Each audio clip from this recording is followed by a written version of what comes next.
continuing to read The Birth of Biopolitics, lectures given by Michel Foucault at the College of France, 1978-79. Lecture number 8, given on 7th of March, 1979.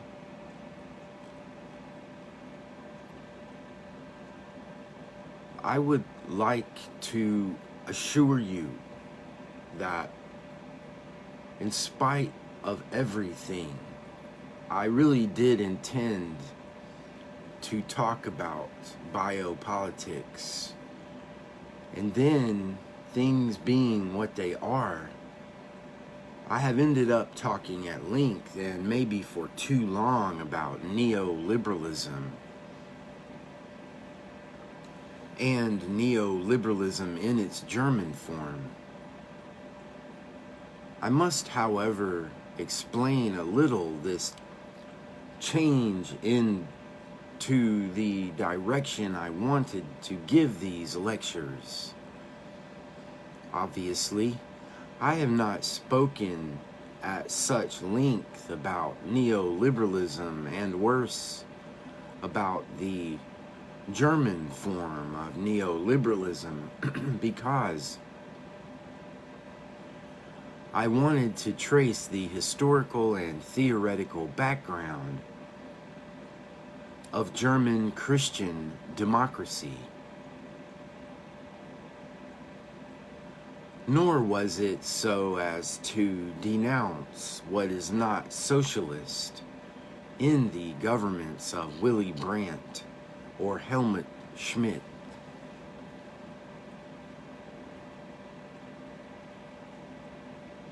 I have dwelt so long on this problem of German neoliberalism, first of all, for methodological reasons, because continuing what I began to say last year, I wanted to see what concrete content could be given to the analysis of relations of power.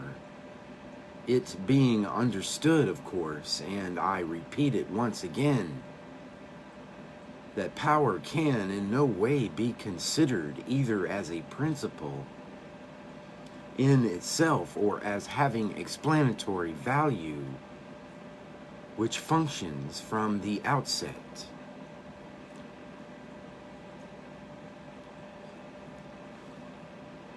The term itself, power, does no more than designate a domain of relations which are entirely still to be analyzed. And what I have proposed to call governmentality, that is to say, the way in which one conducts the conduct of men, is no more than a proposed analytical grid for these relations of power. So we have been trying out this notion of governmentality, and second, seeing how this grid of governmentality, which we may assume is valid for the analysis of ways of conducting the conduct of mad people, patients, delinquents, and children, may equally be valid when we are dealing with phenomena of a completely different scale, such as an economic policy, for example, or the management of a whole social body, and so on.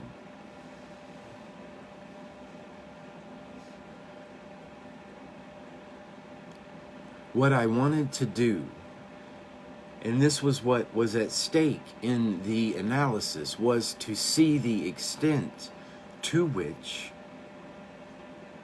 we could accept that the analysis of micropowers or of procedures of governmentality is not confined by definition to a precise domain determined by a sector of the scale, but should be considered simply as a point of view, a method of decipherment which may be valid for the whole scale, whatever its size. In other words, the analysis of micropowers is not a question of scale, and it is not a question of a sector. It is a question of a point of view. Good. This, if you like, was the methodological reason.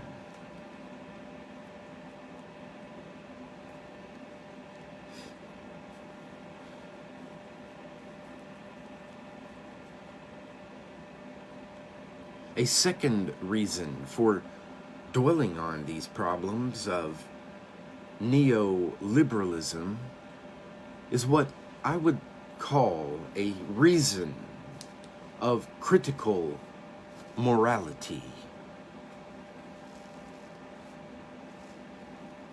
Actually, going by the recurrence of certain themes, we could say that what is currently challenged, and from a great many perspectives, is almost always the state. The unlimited growth of the state, its omnipotence, its bureaucratic development. The state, with the seeds of fascism it contains, the state's inherent violence beneath its social welfare paternalism.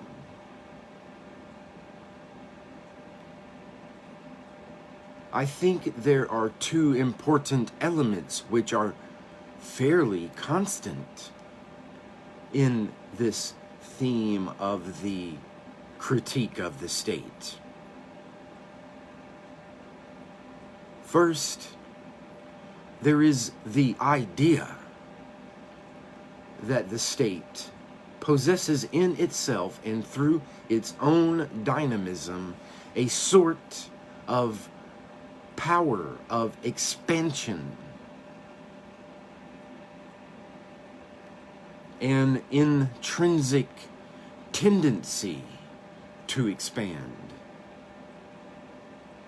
an endogenous imperialism constantly pushing it to spread its surface and increase in extent, depth, and subtlety, to the point that it will come to take over entirely that which is at the same time its other, its outside, its target, and its object, namely civil society.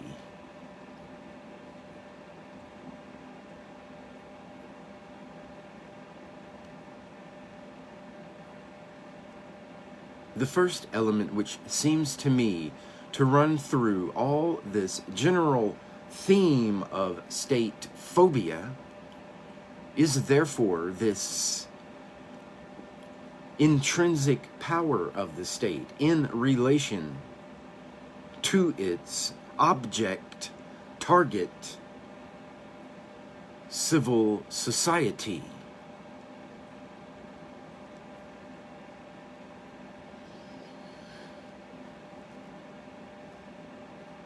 The second element, which it seems to me is constantly found in these general themes of state phobia, is that there is a kinship, a sort of genetic continuity or evolutionary implication between different forms of the state.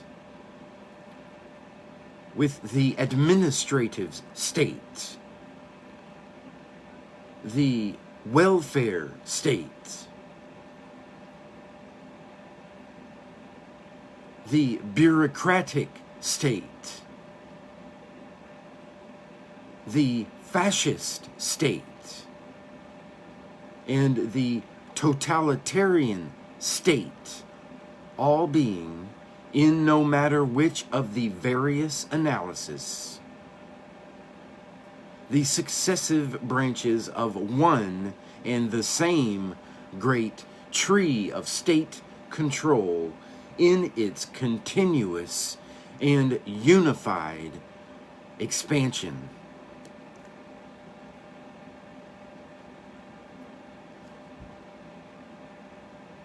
These two ideas, which are close to each other and support each other, namely, first, that the state has an unlimited force of expansion in relation to the object, target, civil society. And second, that forms of state give rise to each other on the basis of a specific dynamism of the state, seem to me to form a kind of critical commonplace frequently found today.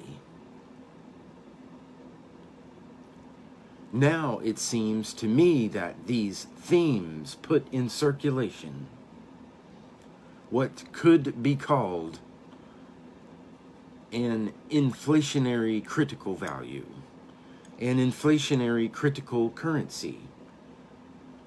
Why inflationary? In the first place, it is inflationary because I think the theme encourages the growth at a constantly accelerating speed of the interchangeability of analysis. As soon as we accept the existence of this continuity or genetic kinship between different forms of the state, and as soon as we attribute a constant evolutionary dynamism to the state, it then becomes possible not only to use different analysis to support each other, but also to refer them back to each other and so deprive them of their specificity.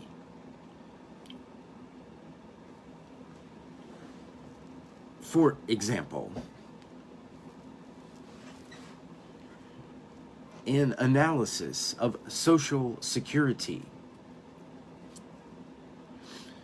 and the administrative apparatus on which it rests ends up, via some slippages and thanks to some plays on words, referring us to the analysis of concentration camps.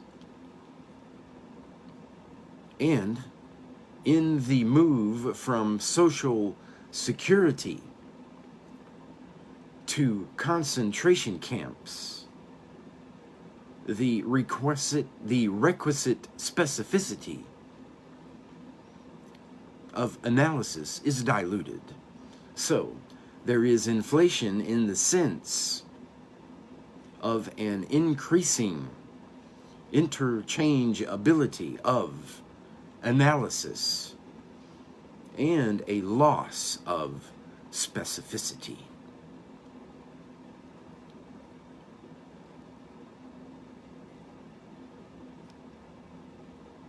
This critique seems to me to be equally inflationary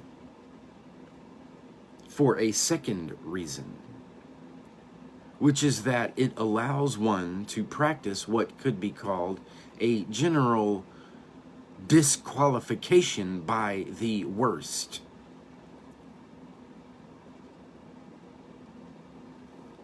Whatever the object of analysis, however tenuous or meager it is, and whatever its real functioning,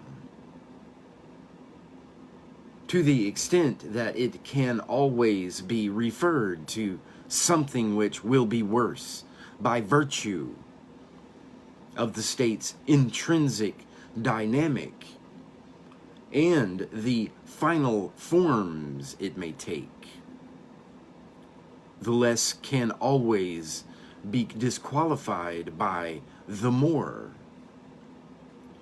the better by the worst. I am not taking an example of the better, obviously, but think, for example, of some unfortunate who smashes a cinema display case and, in a system like ours, is taken to court and sentenced rather severely.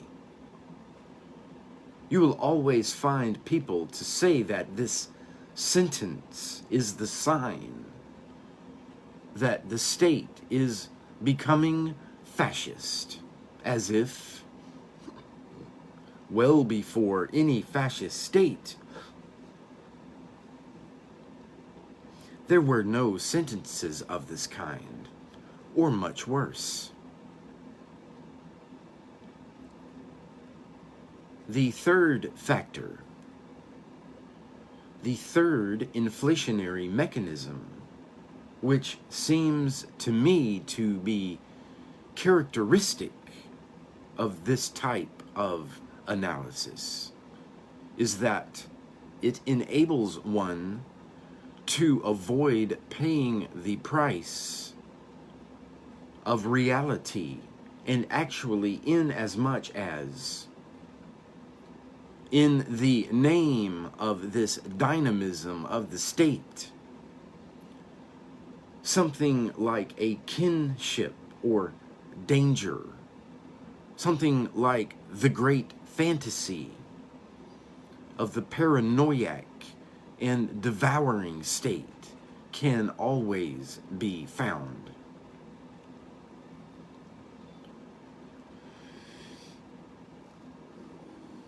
To that extent, ultimately, it hardly matters what one's grasp of reality is, or what profile of actuality reality presents. It is enough, through suspicion and, as Francoise Ewald would say, denunciation,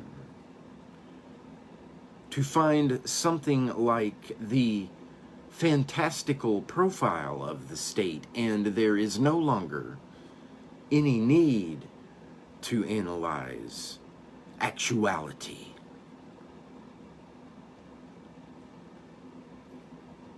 The Elysian of actuality, to me, to be the third inflationary mechanism we find in this critique.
Finally, I would say that this critique, in terms of the mechanism and dynamism of the state, is inflationary in as much as it does not carry out a criticism or analysis of itself. That is to say, it does not seek to know the real source of this kind of anti-state suspicion. This state phobia that currently circulates in such varied forms of our thought. Now it seems to me, and this is why I have laid such stress on the neoliberalism of 1930 through 50, that this kind of analysis, this critique of the state, of its intrinsic and irrepressible dynamism, and of its interlinking forms that call on each other,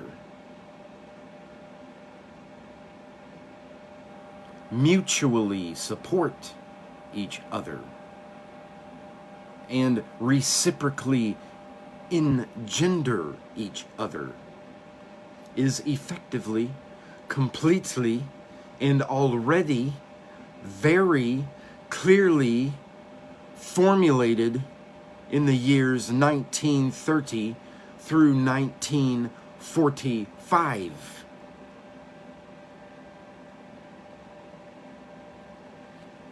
At this time, it was quite precisely localized and did not have the force of circulation it has now.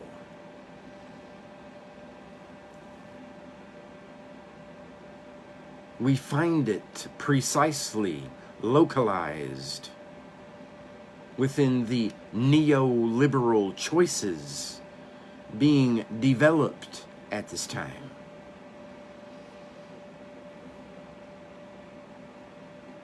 You find this critique of the polymorphous, omnipresent, and all-powerful state in these years when liberalism or neoliberalism, or even more precisely, ordoliberalism, was engaged in distinguishing itself from the Keynesian critique, and at the same time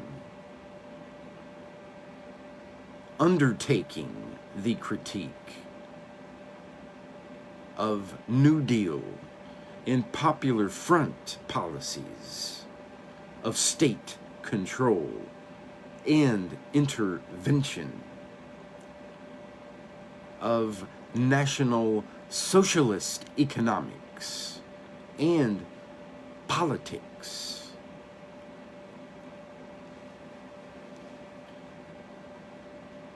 of the political and economic choices of the Soviet Union,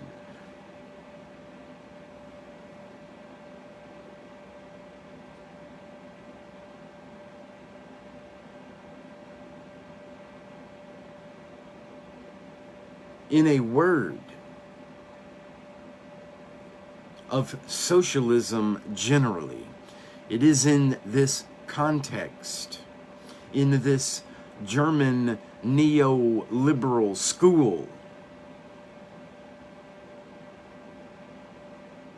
and taking things in their narrowest or almost petty form, that we find both this analysis of the necessary and, as it were, inevitable kinship between different forms of the state, and also this idea that the state has a specific intrinsic dynamism, which means that it can never halt its expansion and complete takeover of the whole of civil society.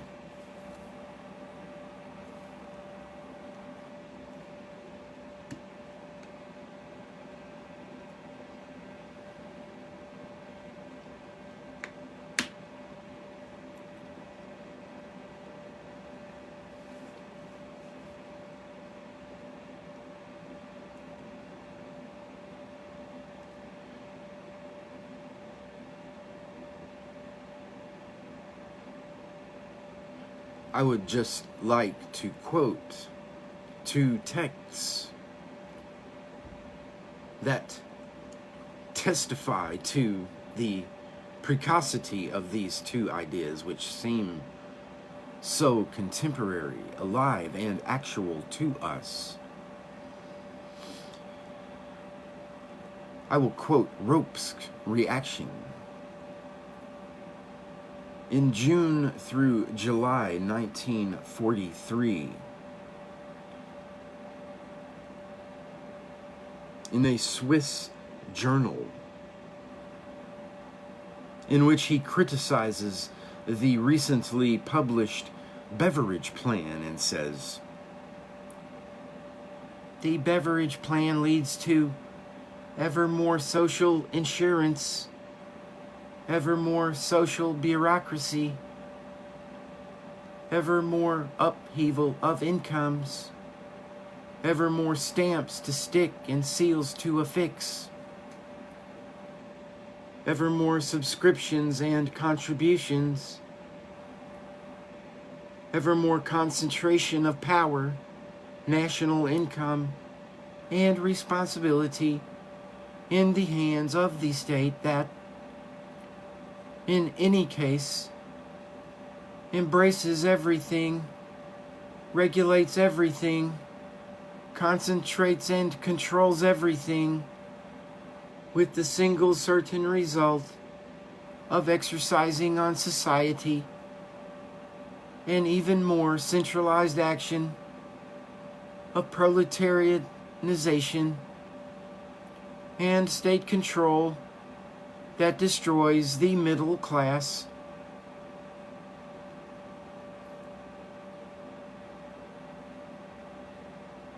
At exactly the same time, in England, in 1943, and again in reaction to the post-war plans being constructed by the Anglo-Americans, and especially the English, Hayek wrote the following: "It is Germany whose fate we are in some danger of repeating." He did not say this because of the danger of a German invasion of England, which had been definitively averted by then. In 1943, experiencing Germany's fate meant for Hayek adopting the beverage system of socialization,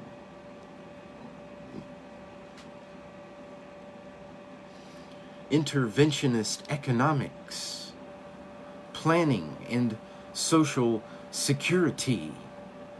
Moreover,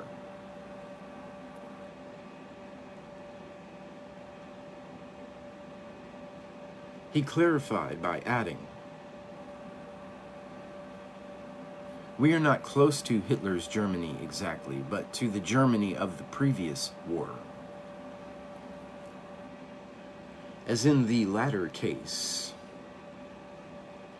there is the wish to preserve for productive ends the organization which was developed for purposes of national defense. There is a refusal to recognize that the rise of fascism and Nazism was not a reaction against the socialist trends of the preceding period, but a necessary outcome of those tendencies. So with regard to the beverage plan, Hayek said that we are close to Germany. It is true that he was referring to Wilhelmine Germany, to the Germany, anyway, of the 1914 war. But this Germany, with its interventionist practices, its planning techniques, and its socialist choices, was what really engendered Nazism.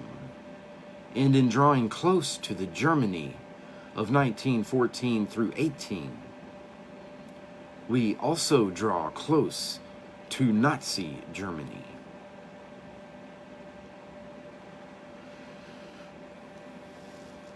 The dangers of German invasion are far from being definitively averted.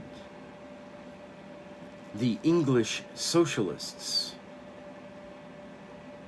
the Labour Party, and the beverage plan will be the real agents of the Nazification of England through the excess and growth of state power and control. So you can see that these are all old and localized themes, and I take them in their 1945 formulation. You find them in 1939, in 1933, and even before.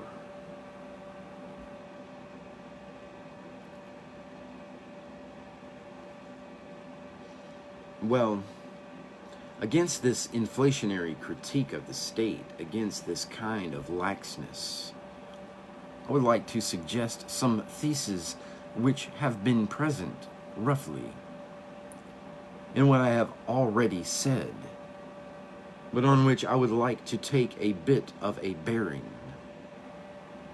In the first place is the thesis that the welfare state has neither the same form, of course, nor, it seems to me, the same root or origin as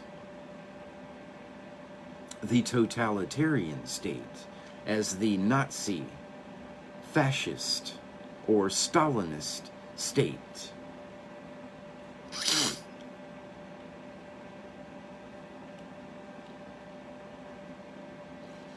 I would also like to suggest that the characteristic feature of the state we call totalitarian is far from being the endogenous intensification and extension of the mechanisms of the state. It is not at all the exaltation, but rather a limitation, a reduction, and a subordination of the autonomy of the state, of its specificity and specific functioning. But in relation to what? In relation to something else, which is the party. In other words, the idea would be that We should not look for the principle of totalitarian regimes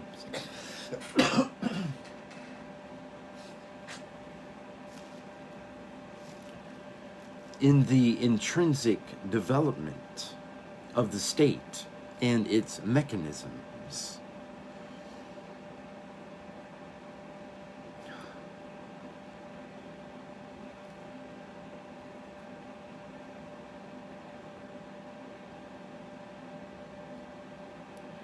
The totalitarian state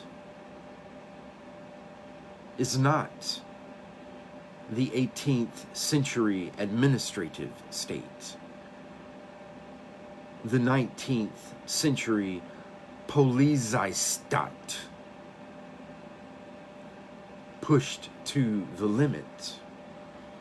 It is not the administrative state, the bureaucratized 19th century state pushed to its limits. The totalitarian state is something else. We should not look for its principle in the statifying or statified, étatisant ou étatisé,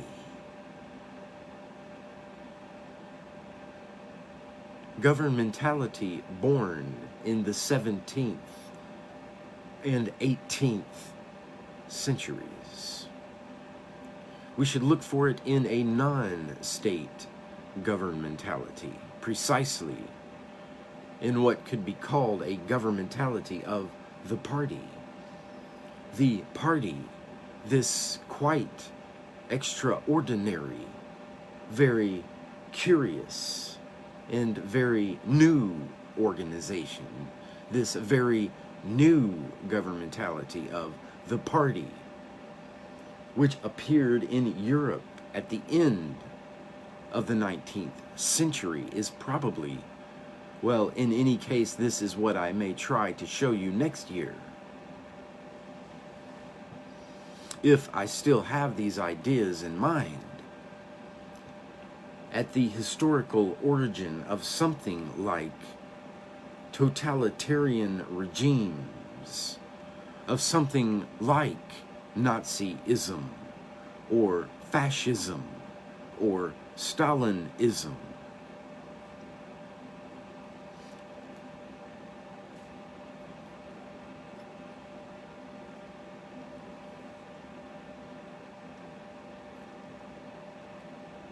Another thesis I would like to put forward,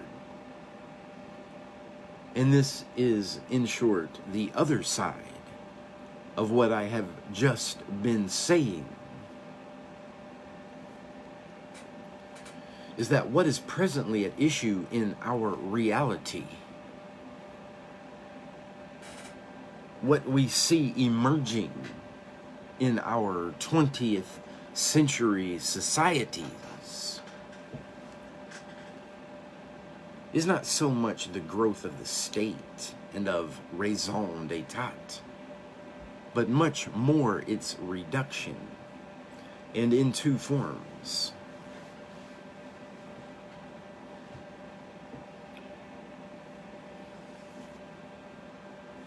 One of these is precisely the reduction of state governmentality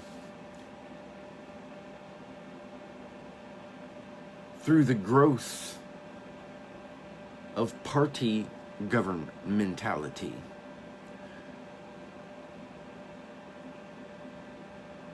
And the other form of reduction is the kind we can observe in regimes like our own, in which there is an attempt to find a liberal governmentality.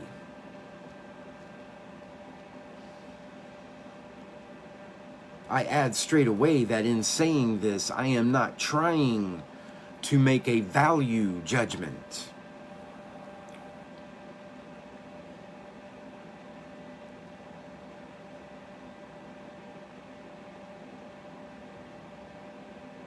In speaking of liberal governmentality, in using this word, liberal,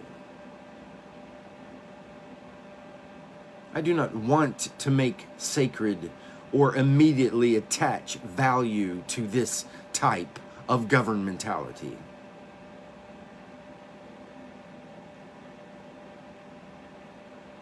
Nor do I mean that it is not legitimate, if one wishes, to hate the state.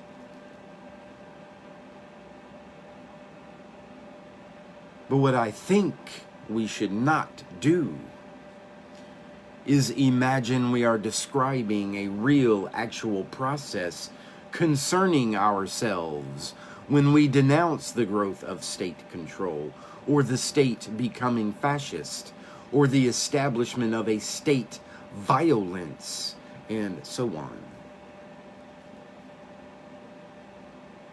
All those who share in the great state phobia should know that they are following the direction of the wind, and that in fact, for years and years, an effective reduction of the state has been on the way. A reduction of both the growth of state control and of a statifying and statified governmentality. I am not saying at all that we should delude ourselves on the faults or merits of the state when we say, this is very bad, or this is very good. That is not my problem.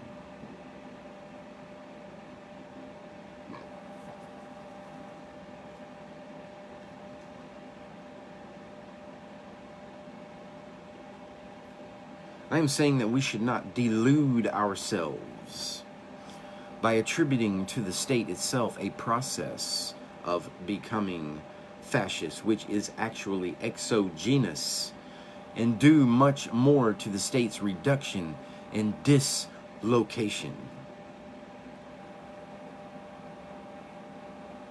I also mean that we should not delude ourselves about the nature of the historical process which currently renders the state both so intolerable and so problematic.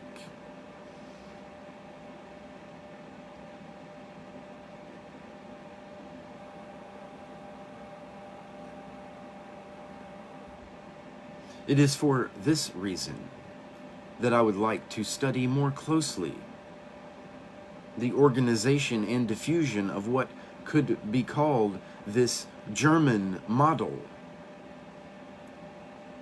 It is understood, of course, that the model as I have described it, and in some of the forms of its diffusion, which I would now like to show you, is not the model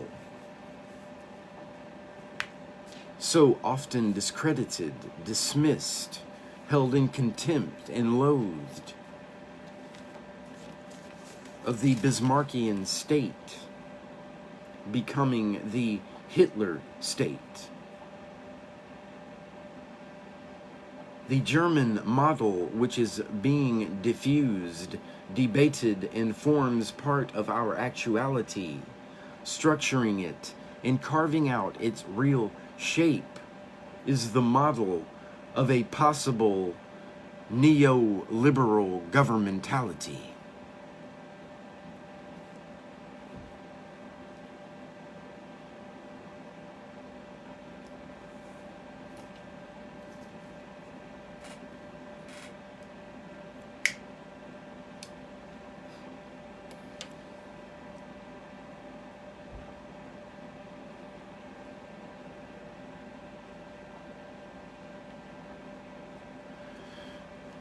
We could follow the spread of the German model in two ways.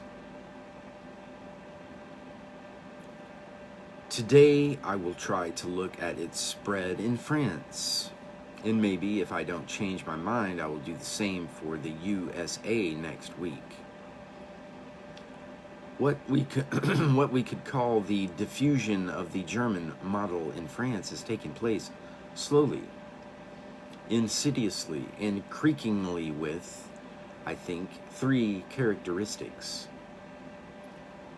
First of all, we should not forget that the diffusion of the German neoliberal model has taken place in France on the basis of a strongly state-centered, interventionist, and administrative governmentality,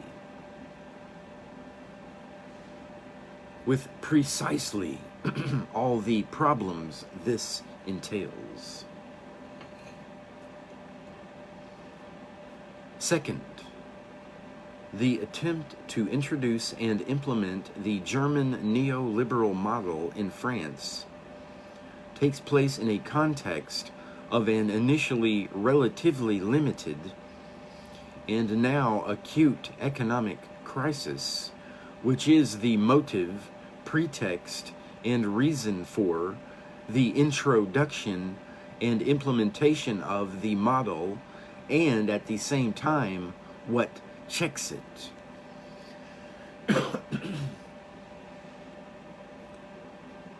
Finally, for the reasons I have just mentioned, the third characteristic is that the agents of the spread and implementation of this model are precisely those who administer and direct the state in this context of crisis. Because of all this, the implementation of the German model in France involves a whole range of difficulties and a sort of awkwardness mixed with hypocrisy, examples of which we will see.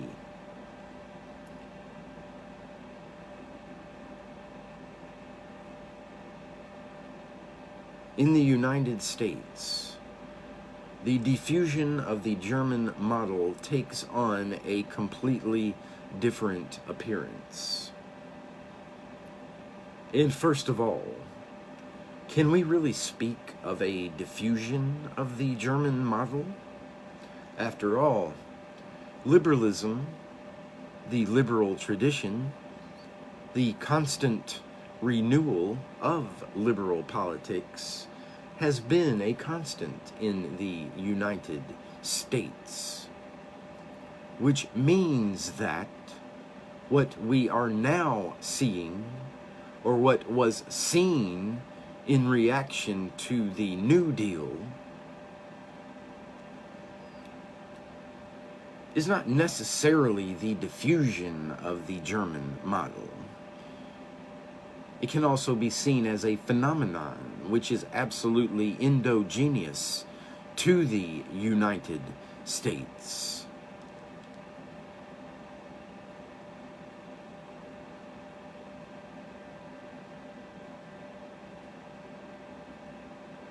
We would have to undertake more precise studies on the role played by German immigrants like Hayek, for example, in the United States.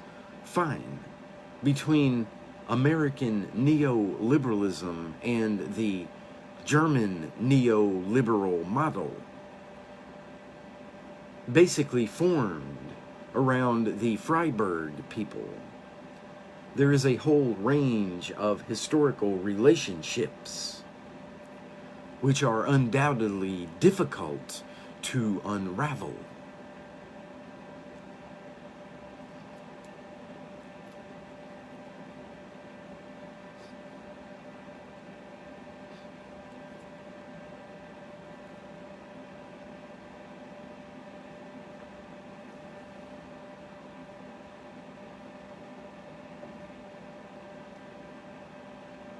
The second characteristic of the diffusion of the German model in the United States is that it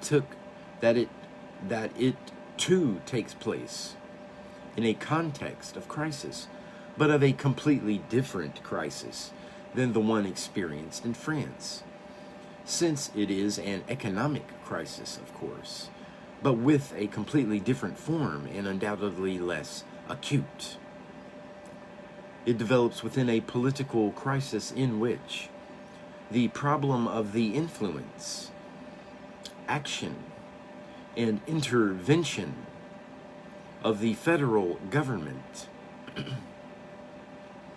the problem of its political credibility, and so forth, had already been posed at the time of the New Deal, and all the more so with Johnson, Nixon, and Carter.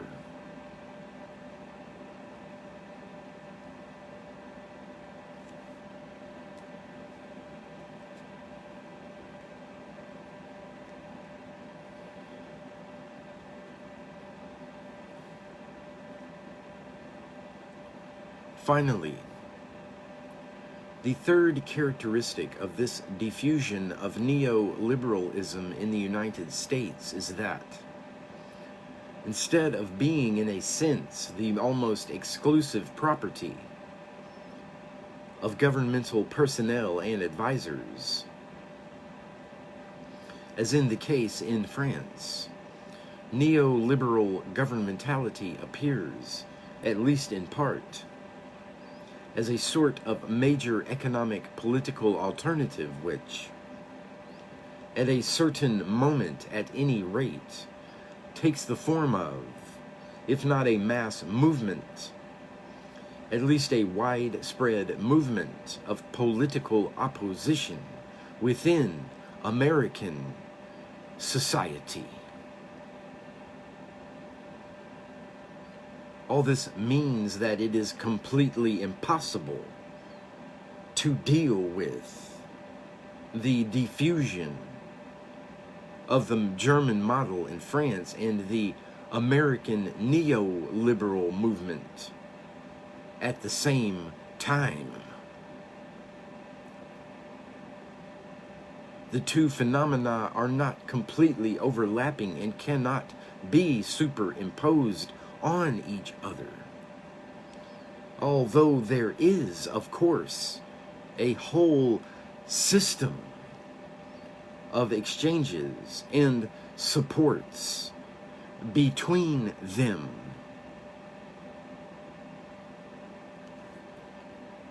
So today,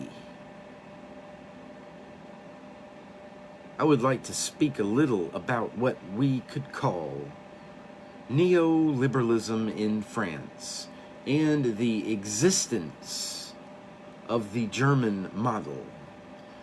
To tell the truth, for a long time I have been a bit uneasy because I honestly believe that it is not possible to read, for they must be read, the speeches, writings, and texts of Giscard, Barre, or his advisors, without being immediately struck in a clear but simply intuitive way by a kinship between what they say and the German model, German ordoliberalism, and the ideas of Ropke, Müller, Armack, etc.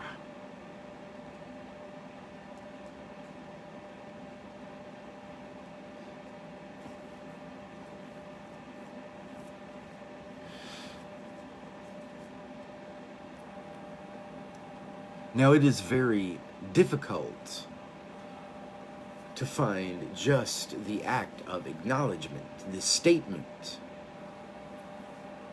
that would permit one to say, there you are, this really is what they are doing, and they know it. It was very difficult until very recently, and almost until a few weeks ago. right at the end of 1978, in December, I think. A book by Christian Stowface appeared, entitled La Grande Menace Industrielle. Stowface being one of the closest advisors to the present government, an economic advisor with special reference to industrial questions. I thought that maybe I would find in this book what I was looking for, but I was quickly disappointed, for on the back cover of the book one reads that the author, rejecting the temptation to hurriedly transpose the German and Japanese models, sets out the basis for an original industrial policy.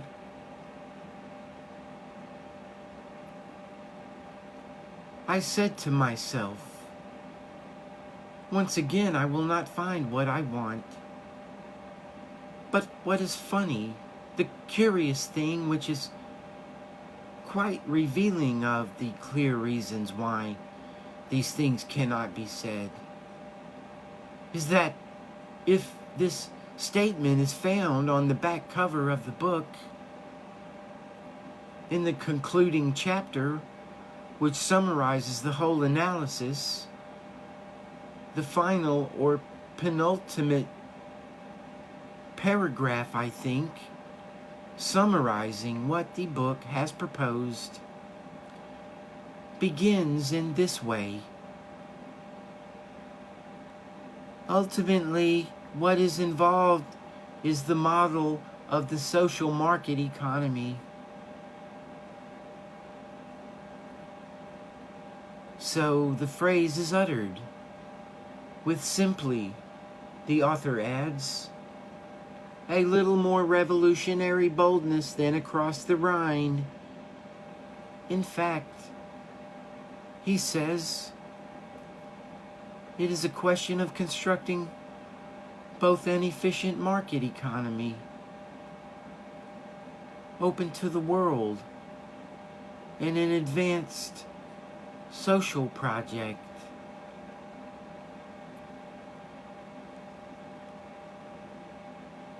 There is no question of giving you an overall analysis of the policy of Giscard, or of Giscard-Barre. First of all, because I am not capable of doing this. And secondly, because there is no doubt that it would not interest you.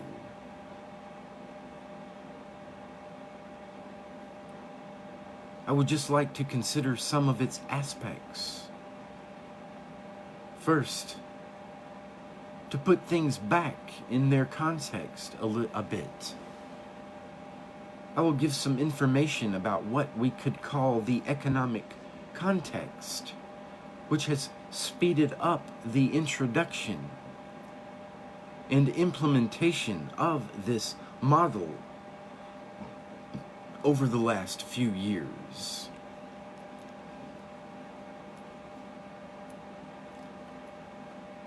Let's summarize very schematically. Let's say that following the great crisis of the 1930s, all in all, every government of whatever type knew that the economy elements, which they had to take into consideration, whatever the nature of their options, whatever their choices and objectives, were full employment, stable prices, equilibrium of the balance of payments, growth of the GNP, the redistribution of income and wealth, and the provision of social services.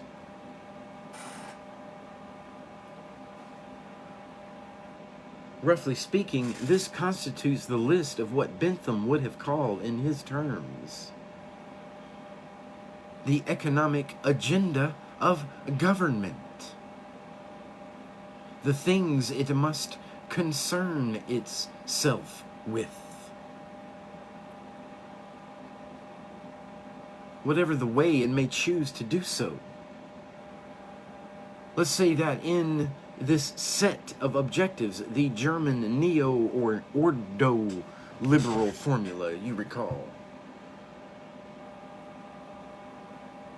consisted in adopting price stability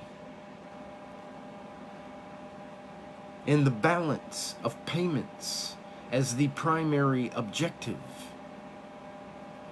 with growth and all the other elements being in some way the consequence of this primary absolute objectives.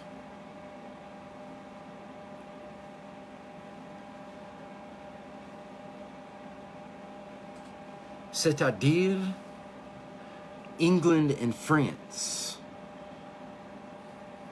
France at the time of the Popular Front. And then after liberation, England at the time of the development of the Beveridge Plan and the victory of the Labour Party in 1945. Adopted full employment rather than price stability as the primary and absolute objective. The provision of social services rather than the balance of payments, and assuring full employment in the provision of social services obviously implied a voluntarist kind of extensive, strong, and sustained growth.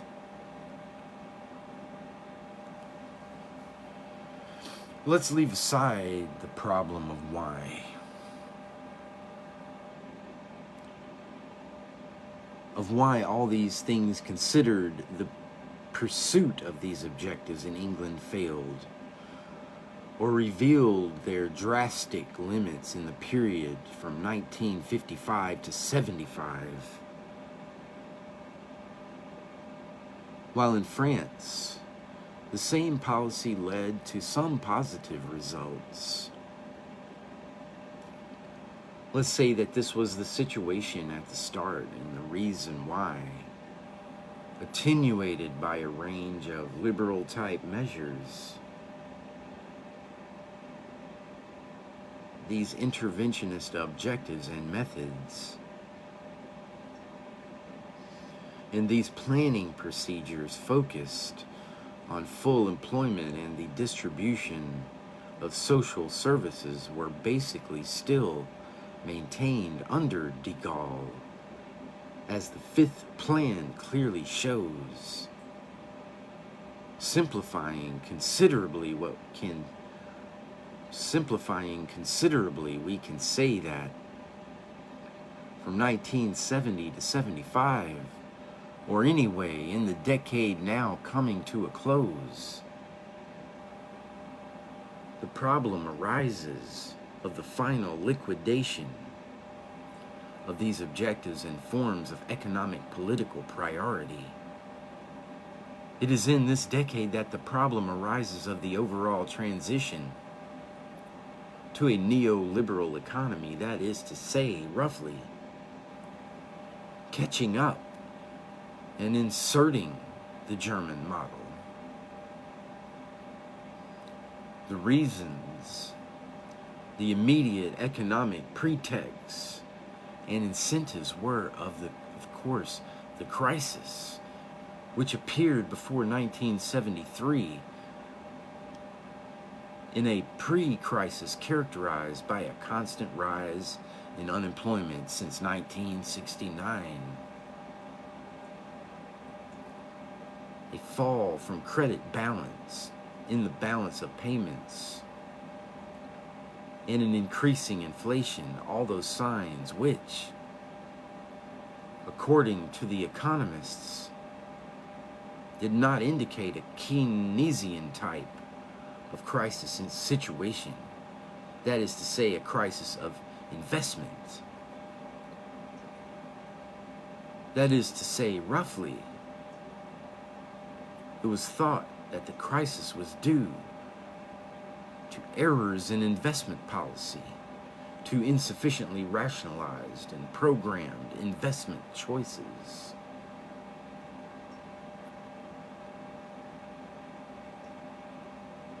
It was against this pre-crisis background that what was called the oil crisis broke, which was in fact an increase in the cost of energy that was due not to the formation of a cartel of sellers fixing a price which was too high, but rather to the reduction of the economic and political influence of the cartel of buyers and the formation of a market price for both oil and energy generally, or at any rate, a tendency for the price of energy to fall in line with market prices. So in this context, please excuse the absolutely schematic character of all this.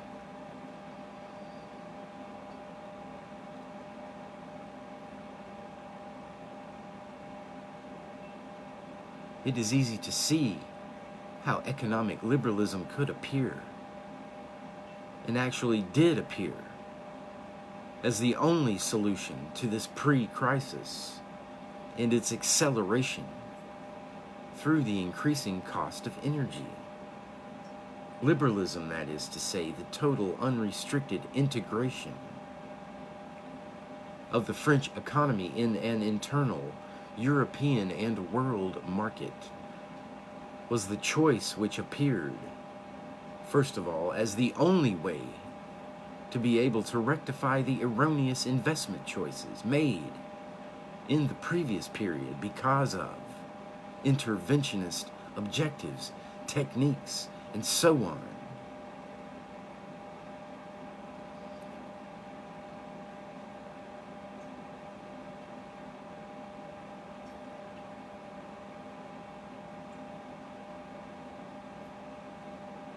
Liberalism was the only means of correcting these investment errors by taking into account the new factor of the high cost of energy, which was in reality only the formation of a market price for energy.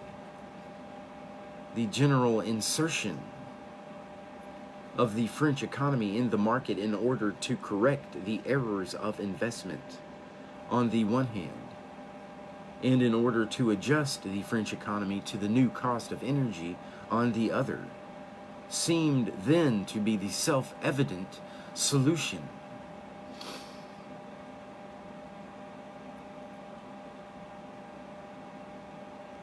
You will say that this is, after all, only an episode in those regular and sometimes rapid swings which France has experienced since the war, since 1920, between a rather interventionist, dirigiste, protectionist policy, interested in overall balances and concerned about full employment, and a liberal policy more open to the outside world and more concerned about exchange and the currency. The swings, if you like, that marked the Pinay government in 1951 through 52. The Rueff reform of 1958 also represent inflections towards liberalism. Now, what I think is presently in question and for which the economic crisis, whose aspects I have very briefly tried to define, has served as the pretext. It's not just one of those swings from interventionism to a bit more liberalism. In fact, it seems to me that the question today is the entire stakes of a policy that would be neoliberal overall. Once again, since I do not intend to describe this policy in every aspect, I would just like to consider an aspect which does not concern the economy, strictly speaking, or the direct and immediate insertion of the French economy into a world market economy.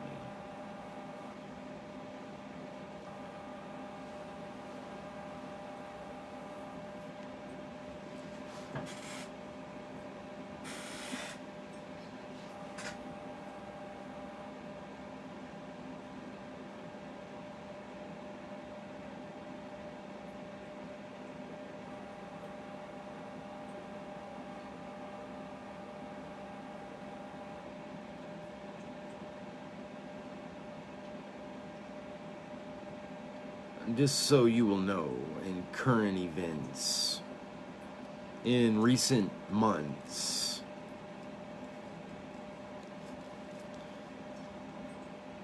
and I don't know the details, and this is me talking, not Foucault, but the Biden administration pulled the rug out from under the French regarding some sort of a submarine contract and gave it to the Australians. In the minds of many of the French at this time, the Biden administration, by pulling the rug out from underneath the French regarding the submarine deal, performed an act of treason, is not taken lightly. You're not going to hear about that through any of your mainstream media programs, but it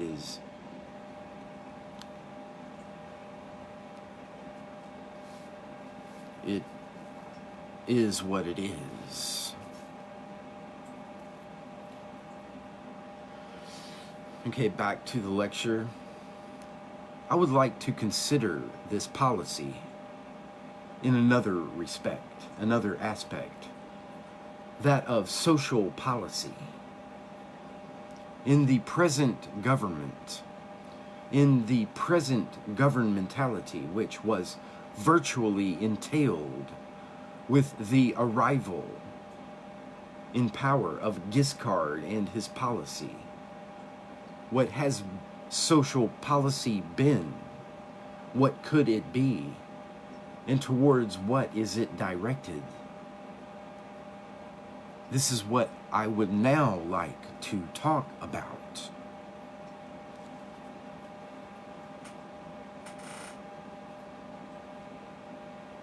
Let's say once again,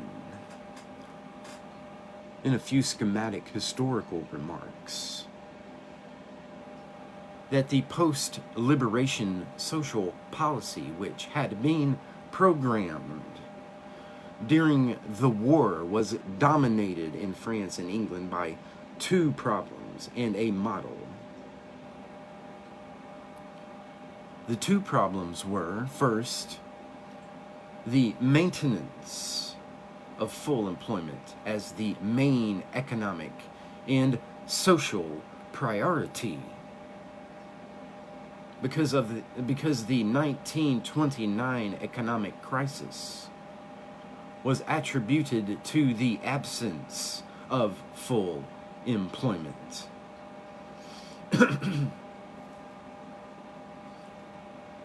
The absence of full employment was also blamed for all the political consequences it had in Germany and in Europe generally. So the first problem was the maintenance of full employment for economic, social, and therefore political reasons.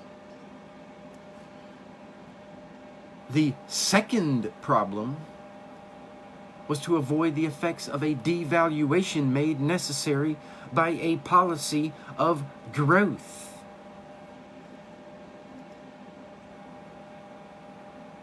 To maintain full employment and attenuate the effects of devaluation, which makes saving and individual capitalization ineffective, it was thought necessary to establish a policy of Social Security coverage of risks.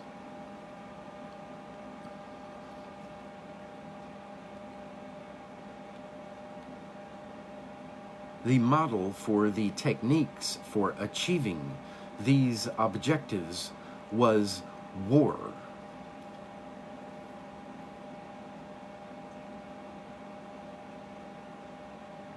That is to say, the model of national solidarity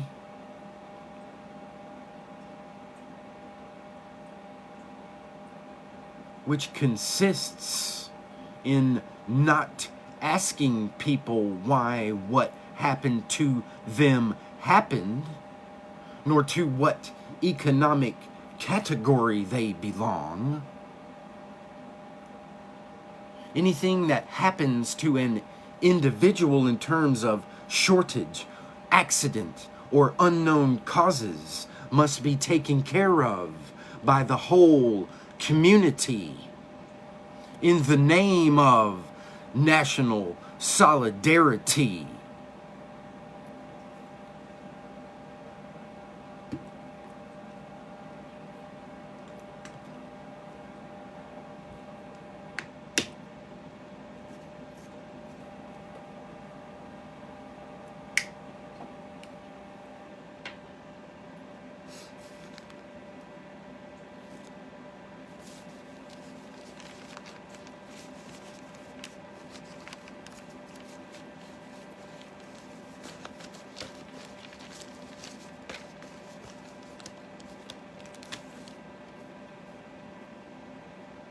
These two objectives in this model explain why the English and the French social policies were policies of collective consumption assured by a permanent redistribution of income.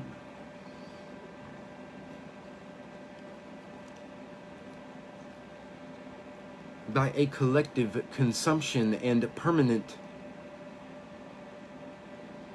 redistribution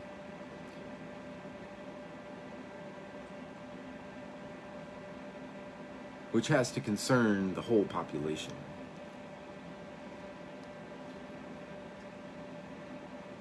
With just some privileged sectors.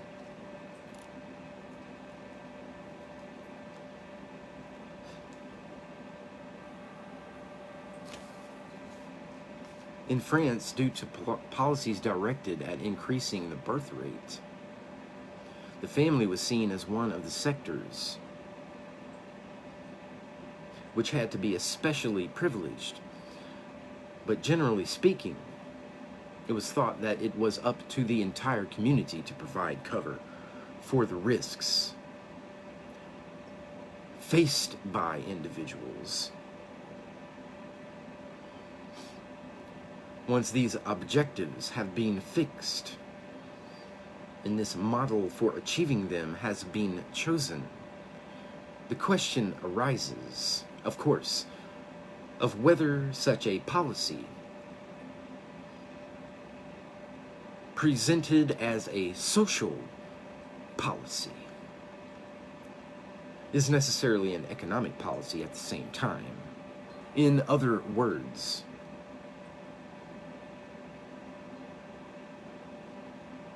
does not this policy bring with it, willy-nilly, a whole series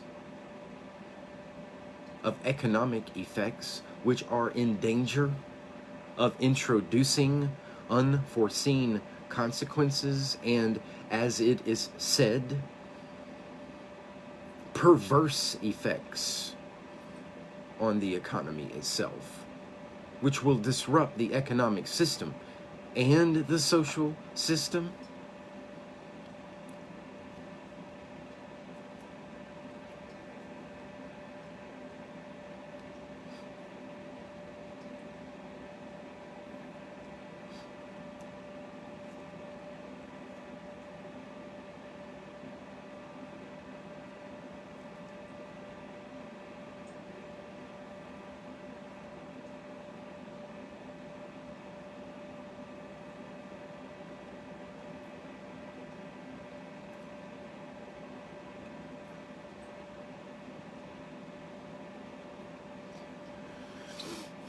Several answers have been given to this question. Some say yes. Of course.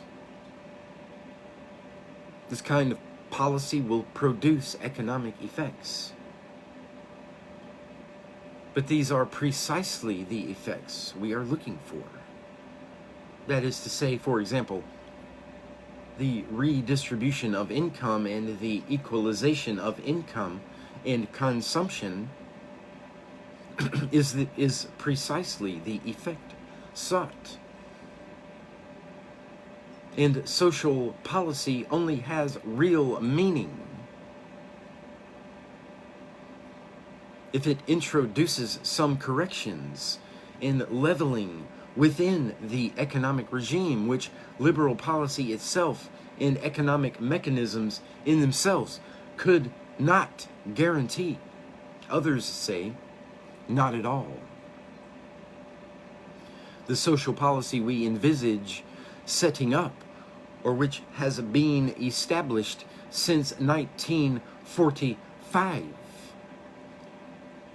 actually has no direct effect on the economy, or its effect on the economy is so adjusted to, so in conformity with the mechanisms of the economy themselves, that it cannot disrupt them.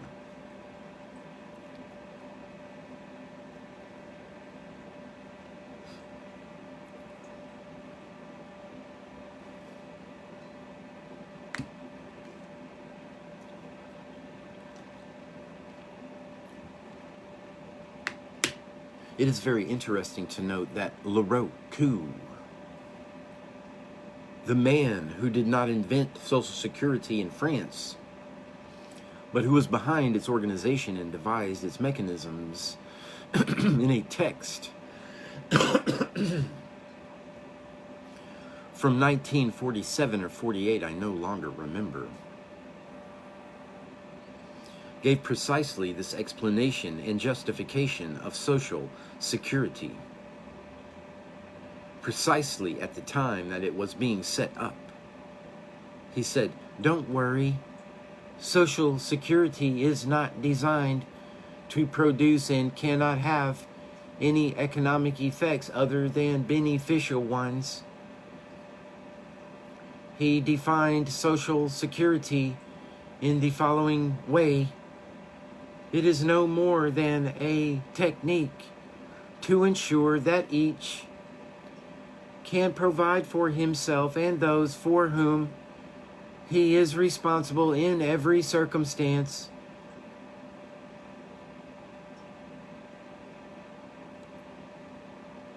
What does providing for himself and those for whom he is responsible mean?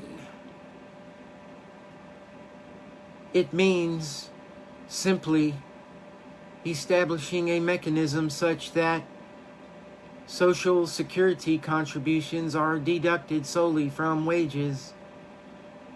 In other words, that there will be a virtual wage in addition to the wage really paid in monetary form. In truth, this is not an addition, but in fact, you will have a total wage, part of which will be in the form of a wage, strictly speaking, and other part will be in the form of social benefits. In other words, social security costs are paid for by the wage itself, by the mass of wages, and by nothing else. This is not a solidarity imposed on non-wage earners for the benefit of wage earners. It is a solidarity imposed on the mass of wage earners for their own advantage, to the advantage, says Foucault, of their children and the aged.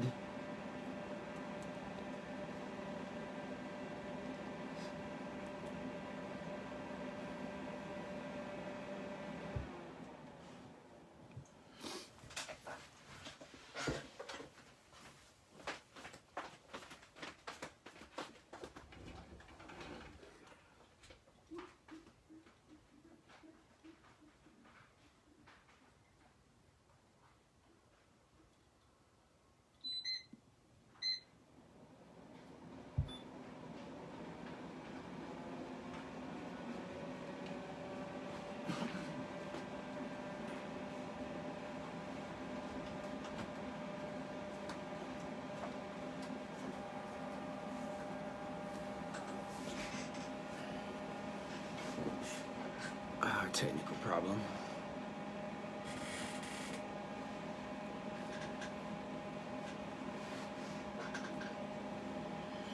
So this social security cannot be said to put a strain on the economy, to overburden it, or increase the costs of the economy.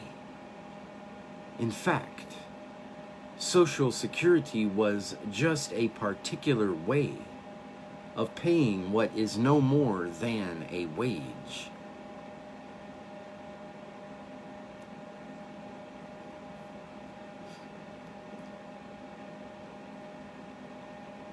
It does not put a strain on the economy.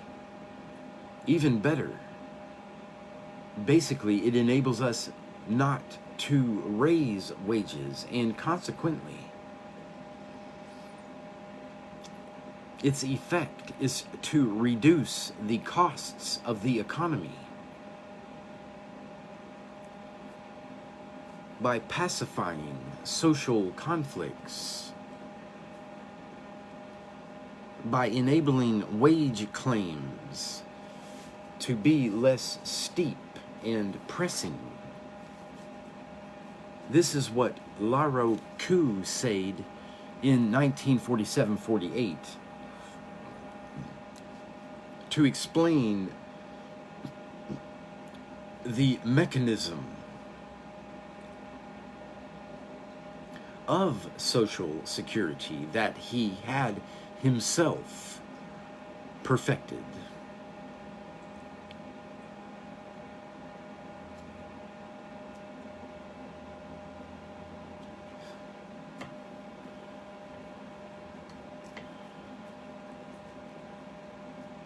"30 years later,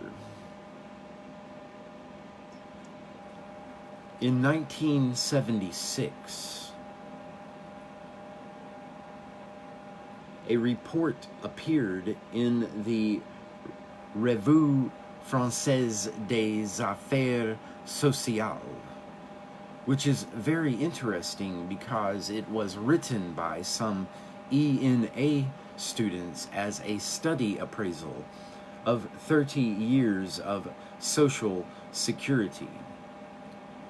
And these students made the following observation.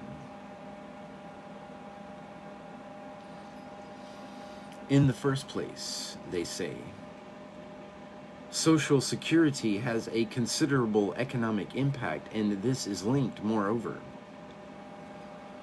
to the very way in which the basis for assessing contributions was defined.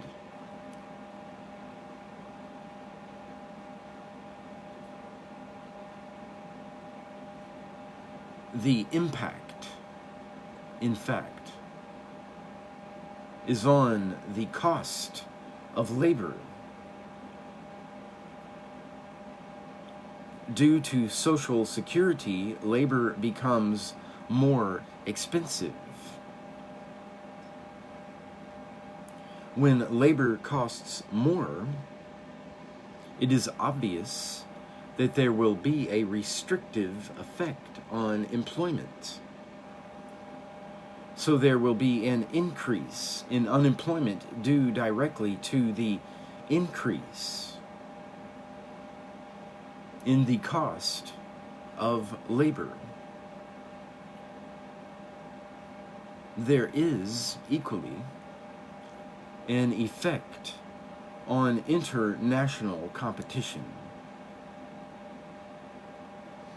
inasmuch as the existence of different social security regimes in different countries means that international competition is distorted, and distorted to the detriment of countries with the most comprehensive social insurance cover for risks.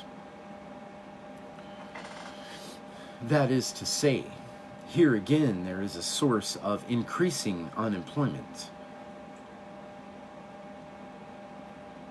Finally, and still due to this increase in the cost of labor, there will be a speeding up of industrial concentration in the development of monopolies in multinationals. So, they say, the policy of Social Security has obvious economic consequences.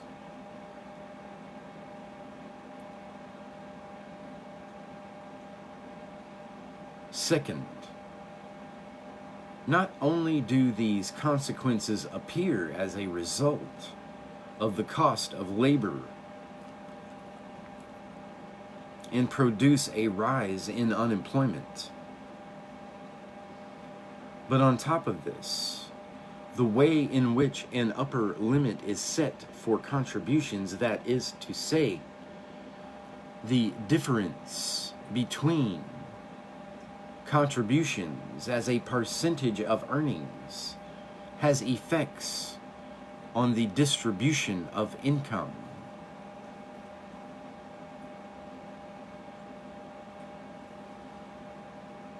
Relying on a number of previous investigations, the ENA students were able to show that for the same wage, instead of redistribution going from the young to the old, from the unmarried to those with a family, from the healthy to the sick, due to the upper limit on contributions, there was in fact a wide spread of real incomes which advantaged the better off to the detriment of the worse off. So they say, the way Social Security has operated for 30 years introduces a number of specifically economic effects. Now, the objective of Social Security is not and should not be an economic objective.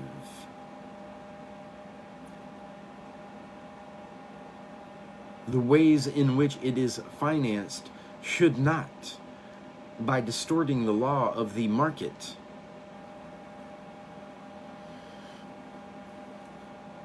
be an element of economic policy.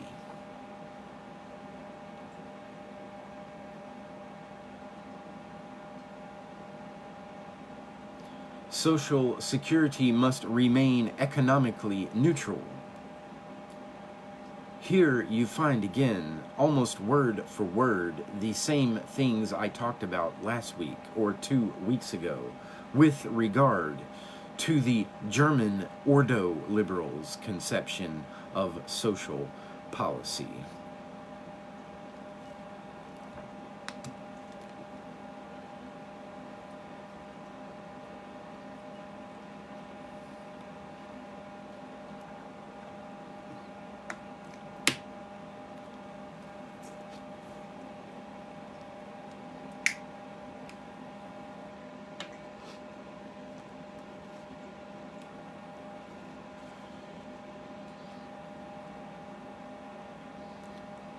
Now, this idea of a social policy whose effects are entirely neutralized from the economic point of view is already very clearly formulated right at the start of the period in which the neoliberal model was being set up in France by the finance minister of the time, Giscard d'Estaing. That is to say, in 1972. In a paper from 1972, in a colloquium organized by Stoleroux, he said, "What is the economic function of the state, of any modern state? It is, first, a relative redistribution of income. Second, a subsidy in the form of the production of collective goods. And third, a regulation of economic processes ensuring growth and full employment. These are the traditional objectives of French economic policy, which could still not be challenged at that time. However, what he does challenge is the link between these three economic functions of the state: redistribution, subsidy, and regulation. He draws attention to the fact that the French budget is constructed in such a way that it is quite possible to use the same sums of money for the construction of a highway or for a specifically social type of subsidy. This is intolerable, he says. In a sound policy, we should completely separate that which corresponds to the needs of economic expansion from that which corresponds to the concern for solidarity and social justice. In other words, we should have two systems that, as far as possible, are impermeable to each other, two systems with two corresponding and completely distinct types of taxation: an economic tax and a social tax. Behind this statement of principle, you can see the major idea that the economy must have its own rules and the social must have its specific objectives, but that they must be decoupled so that the economic process is not disrupted or damaged by social mechanisms, and so that the social mechanism has a limitation, a purity, as it were, such that it never intervenes in the economic process as a disruption.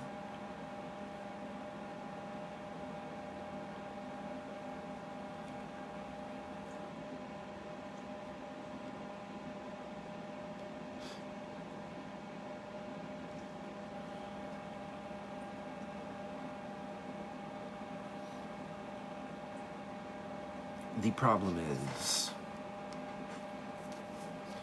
how can we get such a separation between the economic and the social to work? How can we carry out this decoupling? Here again, still with Giscard's text, we can see what he means.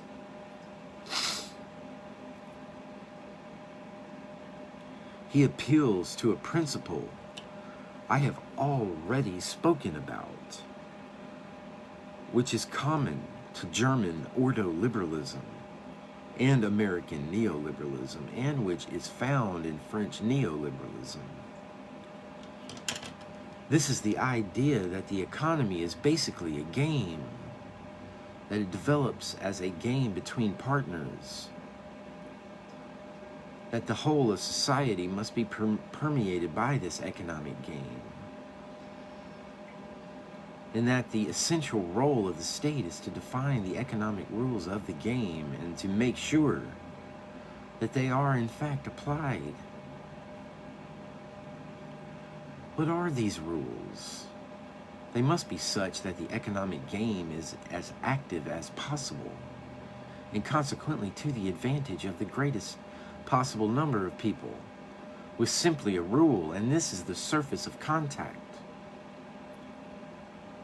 Without real penetration of the economic and the social, a supplementary and unconditional rule of the game, as it were, which is that it must be impossible for one of the partners of the economic game to lose everything and thus be unable to continue playing.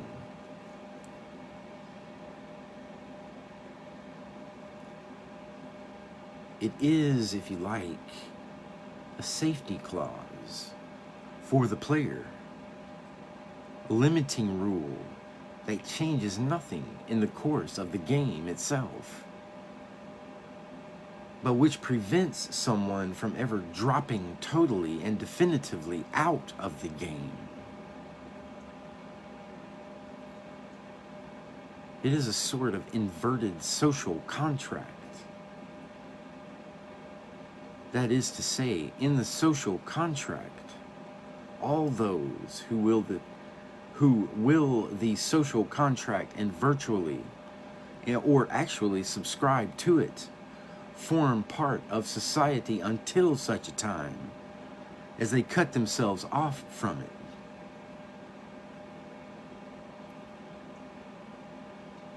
In the idea of an economic game, we find that no one originally insisted on being part of the economic game, and consequently, it is up to society and to the rules of the game imposed by the state to ensure that no one is excluded from this game, in which he is caught up without ever having explicitly wished to take part. The idea that the economy is a game, that there are rules of the economic game guaranteed by the state, and that the only point of contact between the economic and the social is the rule safeguarding players from being excluded from the game, is formulated by Giscard somewhat implicitly, but sufficiently clearly, I think, when he says in this 1972 text, "The characteristic feature of the market economy is the existence of rules of the game, which enable decentralized decisions to be taken, and that these rules are the same for all."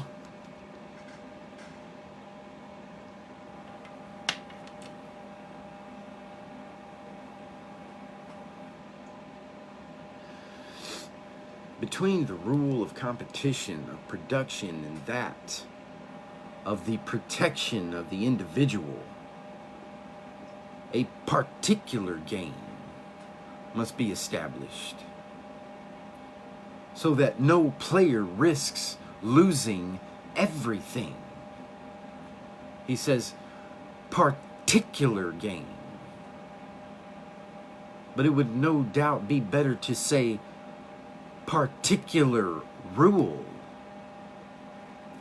Now, this idea that there must be a rule of non-exclusion, and that the function of the social rule, of social regulation, or of social security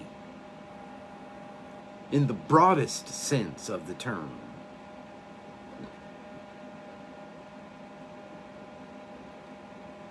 Is purely and simply to ensure non-exclusion with regard to an economic game that, apart from this rule, must follow its own course, is implemented or outlined at any rate in a whole series of more or less clear measures.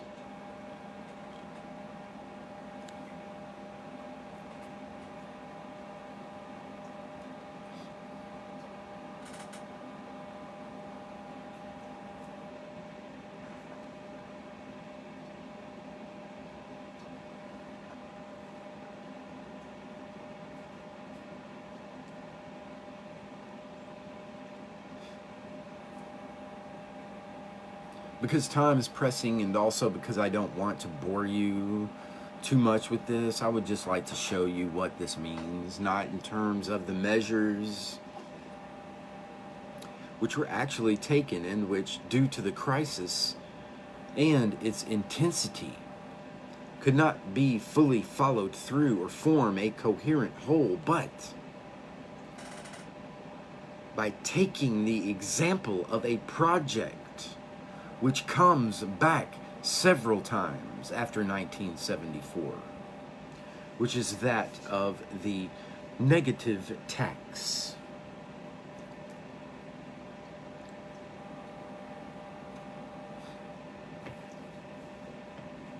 In fact, when Giscard said in 1972 that we must ensure that it never happens, that someone loses everything,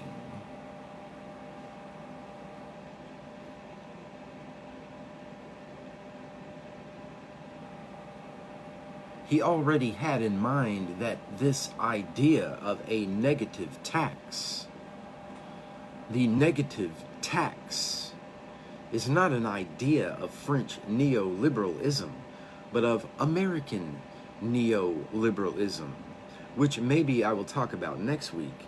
It is an idea, anyway, which was taken up by people around Giscard, like Stoleroux and Stophaeus, who I will talk about shortly.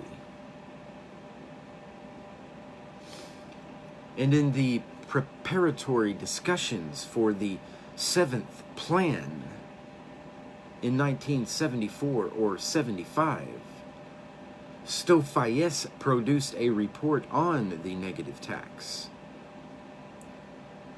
What is the negative tax? To summarize things very, very simply, we can say that the idea of negative tax is the following: to be socially effective without being economically disruptive.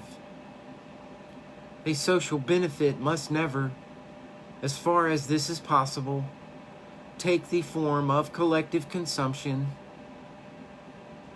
For the supporters of negative tax say, experience shows that in the end it is the wealthiest who benefit most from the collective forms of consumption and who contribute the least in financing them.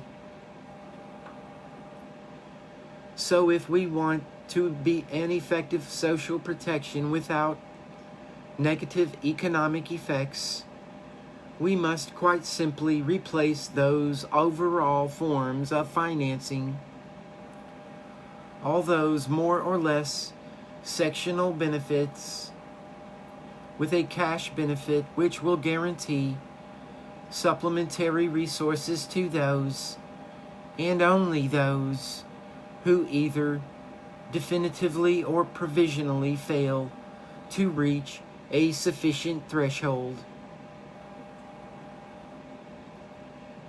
In clear terms, if you like, there is no point giving the wealthy the possibility of sharing in collective consumptions of health. They are perfectly capable of taking care of their own health. On the other hand, There is a category of individuals in society who, either definitively because they are old or have a disability, or provisionally because they have lost their job and are unemployed, cannot reach what society considers to be the proper level of consumption. Well, it is to these and for their benefit only that we should allocate compensatory benefits, the typical benefits of cover of a social policy.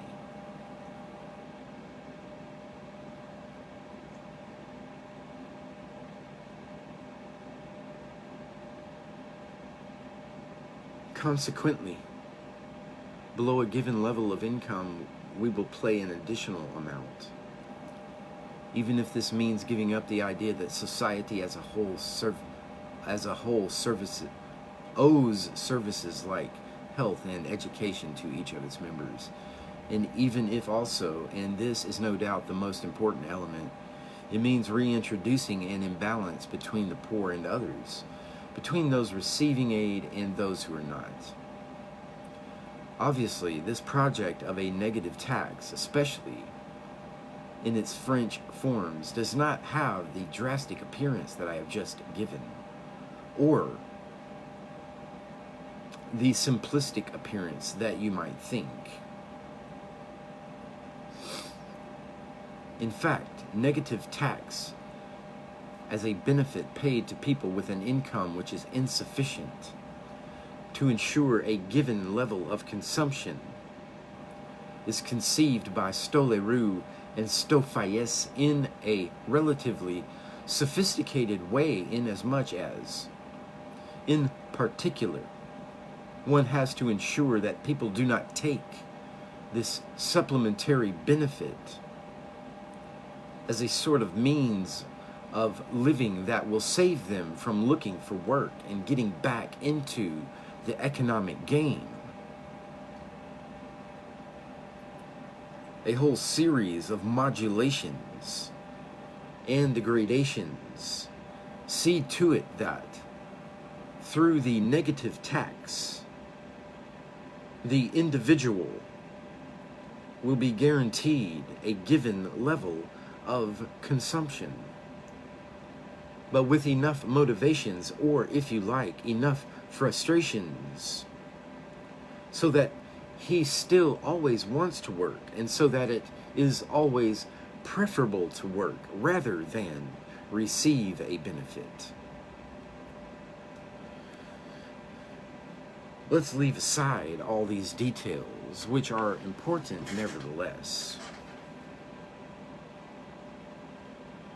I would just like to note a few things. First of all, what is it that will be attenuated by the action which is explicitly sought after in the idea of a negative tax? It is the effects of poverty, and only its effects. That is to say, in no way does the negative tax seek to be an action aiming to modify this or that cause of poverty. The negative tax will never function at the level of the causes of poverty, but simply at the level of its effects. This is what Stoleroux says when he writes, "For some, social assistance must be motivated by the causes of poverty." And thus what it covers, what it is directed towards, is illness, accidents, unfitness for work, or the impossibility of finding employment. That is to say, in this traditional perspective,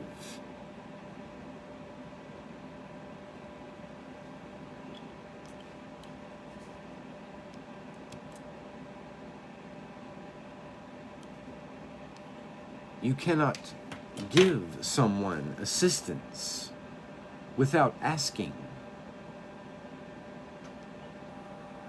why he needs it. And so, without seeking to change the reasons for which he needs it, for others, those who support the negative tax, social assistance must only be motivated by the effects of poverty. Every human being, Stole Roux says, has basic needs, and society must help him to meet them when he cannot do so by himself.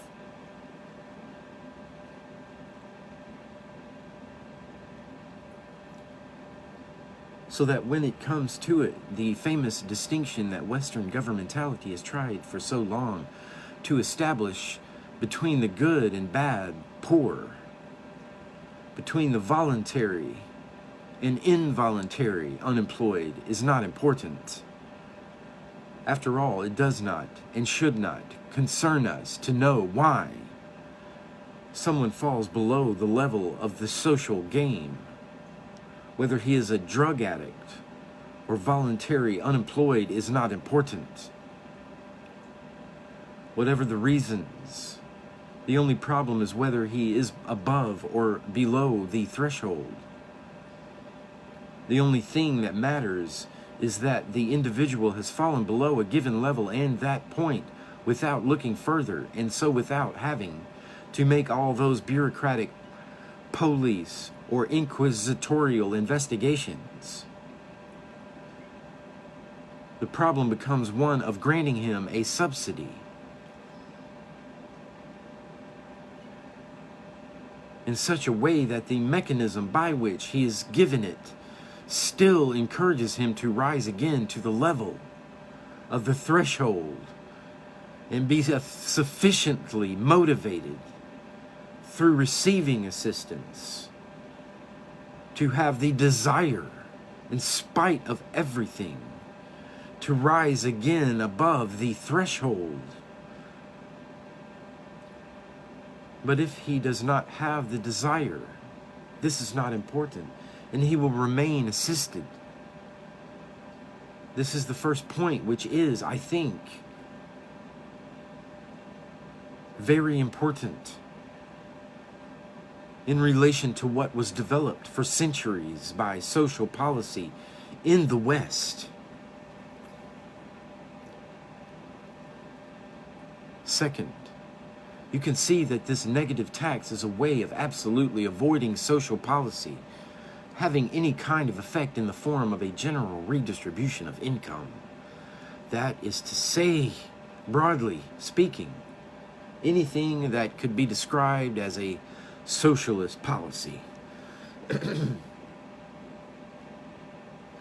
If we call socialist policy a policy of relative poverty, that is to say, a policy which tends to alter the gaps between different incomes,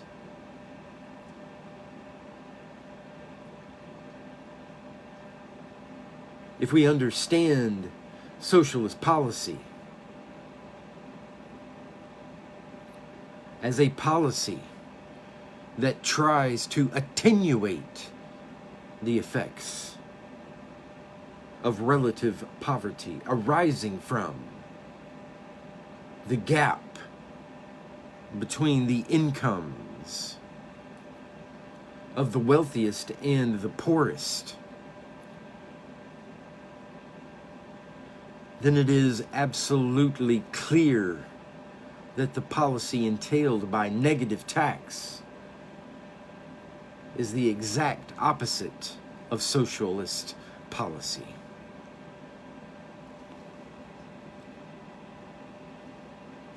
Relative poverty does not figure in any way in the objectives of such a social policy.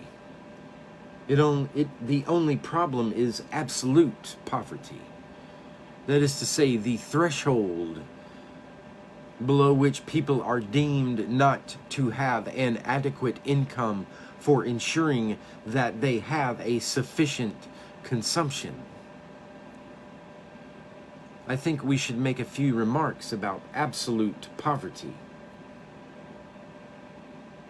It should not be understood, of course, as a sort of threshold valid for the whole of humanity.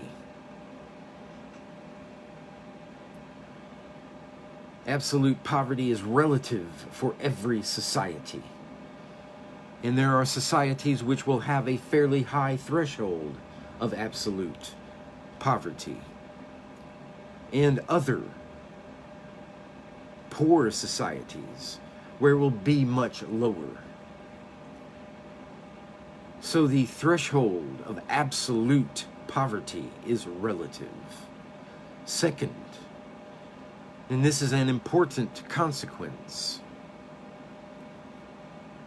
you can see that this reintroduces that category of the poor and of poverty that all social policies, certainly like liberation, but in reality, all the policies of welfare, all the more or less socializing or socialized policies since the end of the 19th century tried to get rid of all these policies. The German state socialist type of policy, a welfare policy like that programmed by Pigou, the New Deal policy, and social policy like that in England or France after liberation, did not want to know the category of the poor, or at any rate, they wanted to ensure that economic interventions were such that the population was not divided between the poor and the less poor.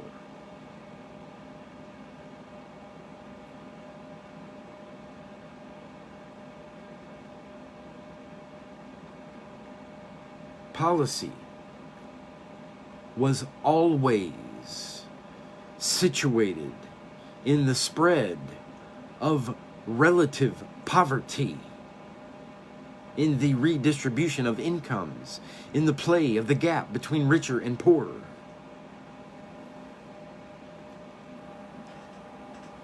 Here, however, we have a policy defining a given threshold, which is still relative, but which is absolute for the society, and which distinguishes between the poor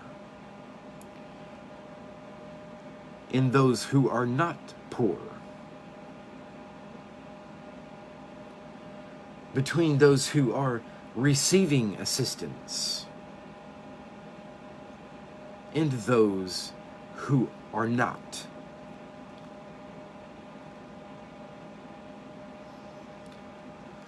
The third characteristic of negative tax is that, as you can see, it ensures, as it were, a general security, but at the lowest level, that is to say, the economic mechanisms of the game, the mechanisms of competition and enterprise, will be allowed to function in the rest of society. Above the threshold, everyone will have to be an enterprise for himself or for his family. A society formalized on the model of the enterprise, of the competitive enterprise, will be possible above the threshold, and there will be simply a minimum security. That is to say, the nullification of certain risks on the basis of a low-level threshold. That is to say, there will be a population which, from the point of view of the economic baseline, will be constantly moving between, on the one hand, assistance provided in certain eventualities when it falls below the threshold, and on the other, both its use and its availability for use according to economic needs and possibilities. It will therefore be a kind of infra and supra liminal floating population. A liminal population which, for an economy that has abandoned the objective of full employment and will be a constant reserve of manpower which can be drawn on if need be, but which can also be returned to its assisted status if necessary.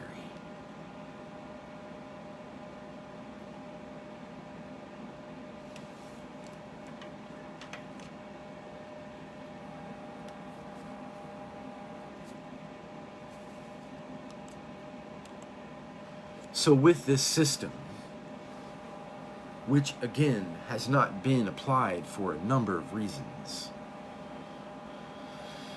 but whose features are clearly visible in the current economic policy of Giscard and Barr, you have the formation of an economic policy which is no longer focused on full employment and which can only be integrated in the general market economy by abandoning the objective of full employment along with its essential instrument of centrally planned growth.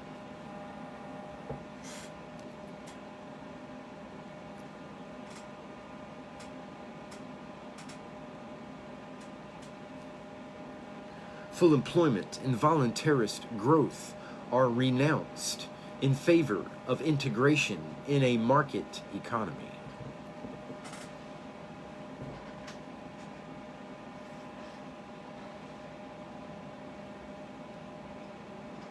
But this entails a fund of a floating population,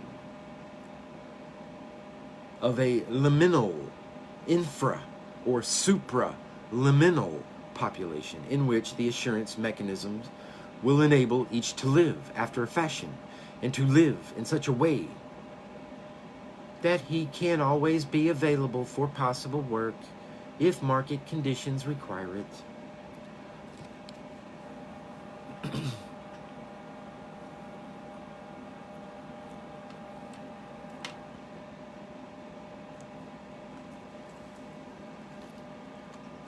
This is a completely different system from that through which 18th and 19th century capitalism was formed and developed, when it had to deal with a peasant population which was a possible constant reservoir of manpower.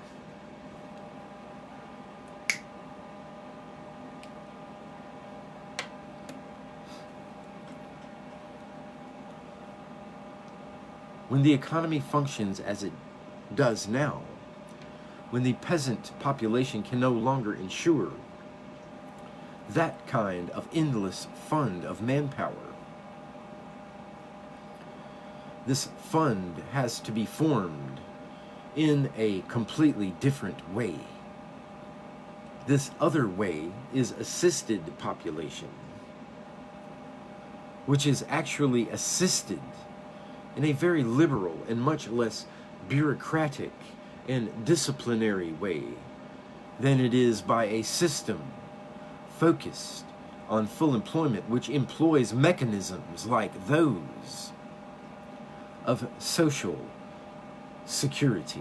Ultimately, it is up to people to work if they want, or not work if they don't want to. Above all, there is the possibility of not forcing them to work if there is no interest in doing so. They are merely guaranteed the possibility of minimal existence at a given level, and in this way the neoliberal policy can be got to work.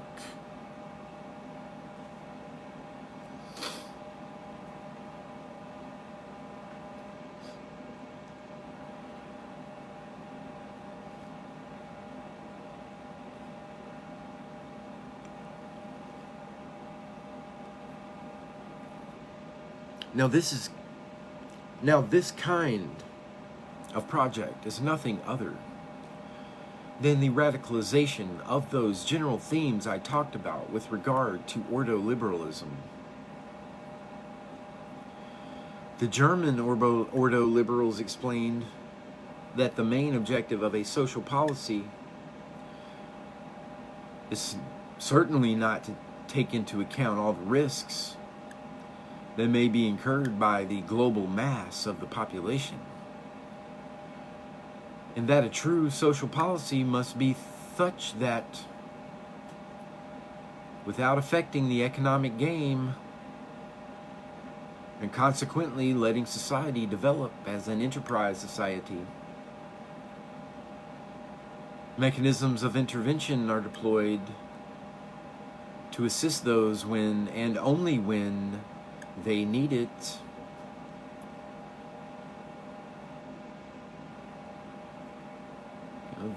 This is the end of Lecture 8